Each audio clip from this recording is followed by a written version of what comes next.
Yeah, watu wangu wa YouTube, leo basi nimekuja hapa kwa interview nyingine mzuri zaidi.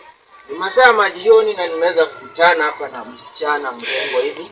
Nataka tukumuuliza maswali mbili yenye watu wamekuwa wakiniuliza. Manake siku ya leo ndio basi namkaribisha mgeni wa kwanza. So mgeni wangu ama mgeni wetu, mgeni wao, habari yako? Nzuri.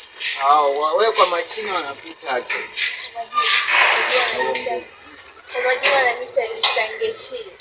Elisa Ngeshi. Elisa. I never saw this coming. Nairobi. Ana miaka 22 nikiestimate. Bonge la Kwa sawa. So umesema Elisa Ngeshi. Lisa Ngeshi. Wewe ni mwanafunzi, wewe ni mfanyikazi, ama wewe tu umemaliza shule uko tu kumwani? Wewe ni mwanafunzi. Kwa saa hii tukiuliza basi watu wakiweza kuniuliza uko kidato cha ngapi?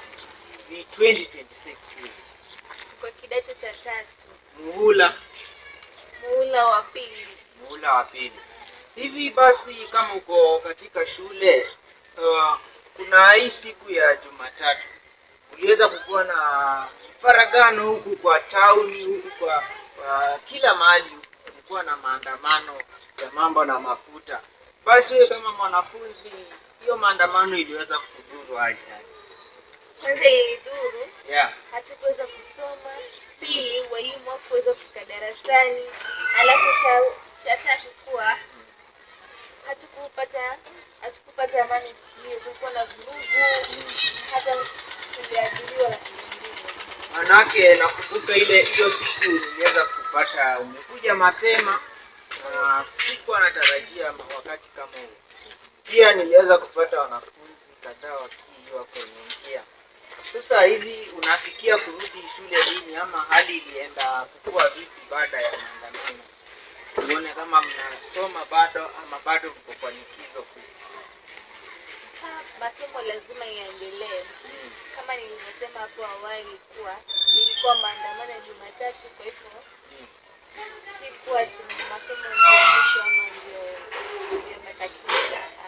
Bado masomo tunaendelea. So kwa siku ya leo umeweza kuwa kwenye shule, yani nikikuona hivi.